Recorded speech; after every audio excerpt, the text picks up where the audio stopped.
got her off. We got her closed. I'll tell you. Look at this. Look at the. You want to see a leak, folks? Look at that.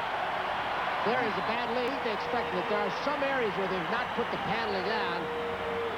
Not quite sealed. Someone told me that, well, this happened in the Superdome and in the Astrodome, and they've got some panels yet to complete.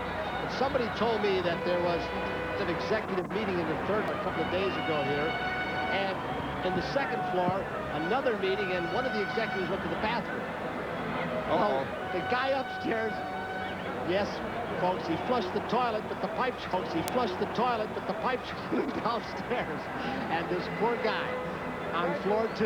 There's still work to be done, obviously. You saw the dome there as B.J. Birdie shears the last few feet. It is almost closed now, and it's going to be very dry very soon for these beleaguered people behind home plate across the first base side.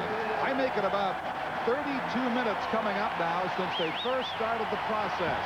Not bad, and that'll get faster as time goes on. Closed without a seagull or a pigeon encapsulated in this dome, but give it time. These seagulls will find it. There were thoughts last year, if there were problems with seagulls or especially with pigeons or birds nesting, that they might take some peregrine falcons that would nest here to kind of rid them. Listen to this crowd. They are cheering the completion of the closure of the dome. It is the first time a live audience has seen it, and they love it.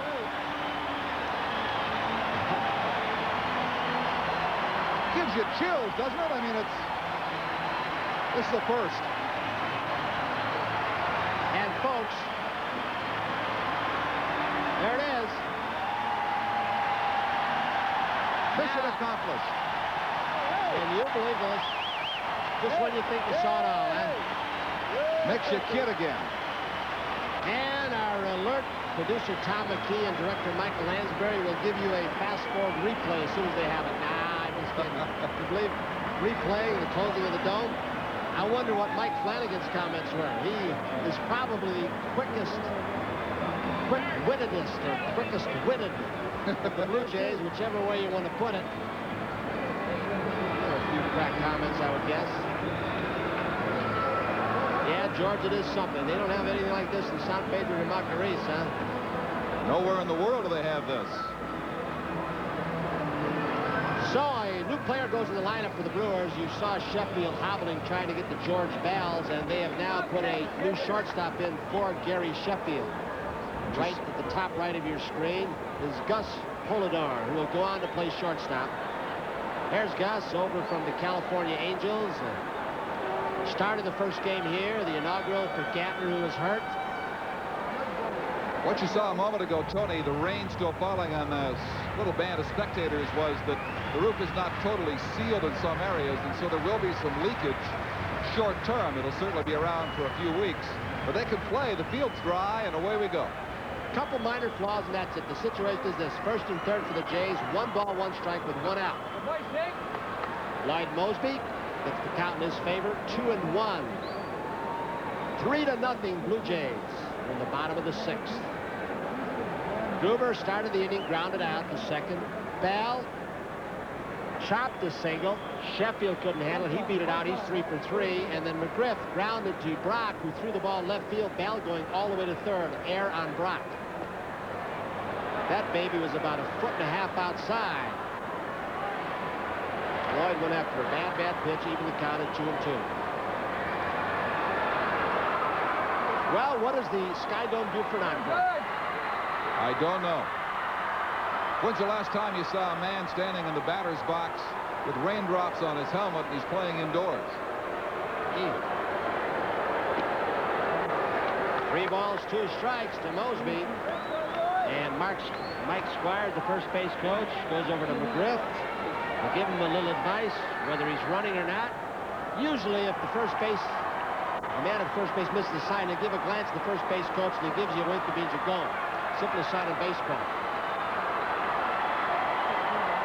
I think he'll be running. He's not. Mosby strikes out. Lucky he wasn't. Would have been a strikeout with throw out.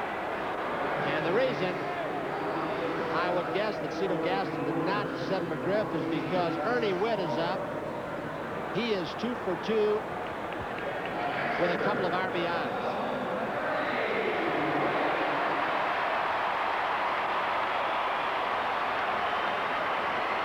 second strikeout for Chris Bosio.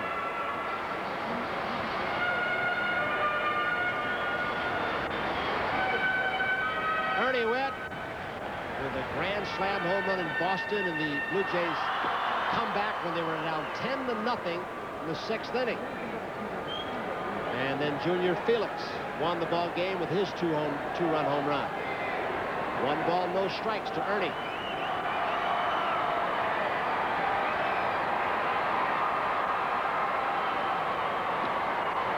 Two and on. I'm already getting the decibel level is a little higher now that the dome is closed. Right.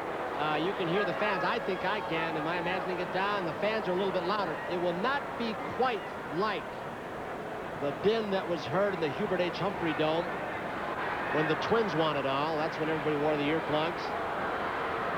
Much better insulated here, but the fact remains the noise is nowhere to go. Yeah, that's what they did. I think I was talking to one of the engineers a couple days ago.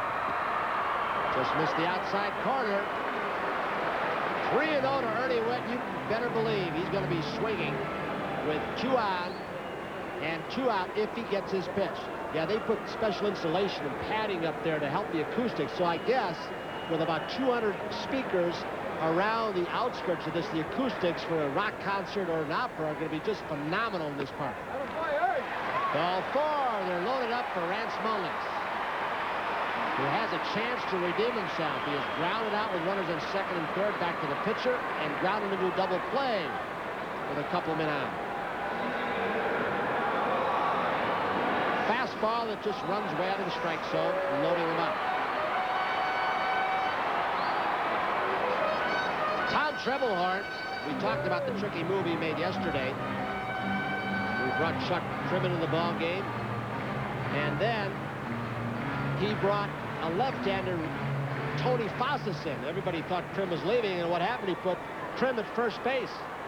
He never played there. Took Yount out of the game because when you put your pitcher in a position, you lose your DH.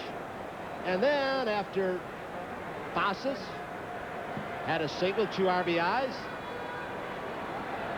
he took Fossas out, put Trim back to pitch, and put Terry Francona at first base. There were 2 grounds that Cito, I think, could have and should have protested on.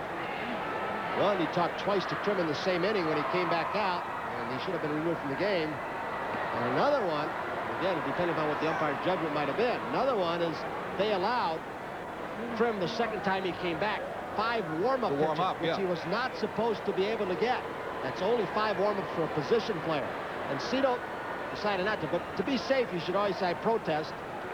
And you can rescind the protest. I forget if it's 24 hours and you get your money back. You don't have to send your money in once you look up the rule. And it was a little confusing rule because it never happened in an American League game with a DH. Brock goes to Polidor. So Rance Mullins has left a bunch of guys on to say the least. So Jays leave him loaded up. That's 5 stranded through 6. But they still have a 3-0 rain as we still have some sprinkles within the SkyDome. You're watching the Bats Blue Jays baseball on CTV.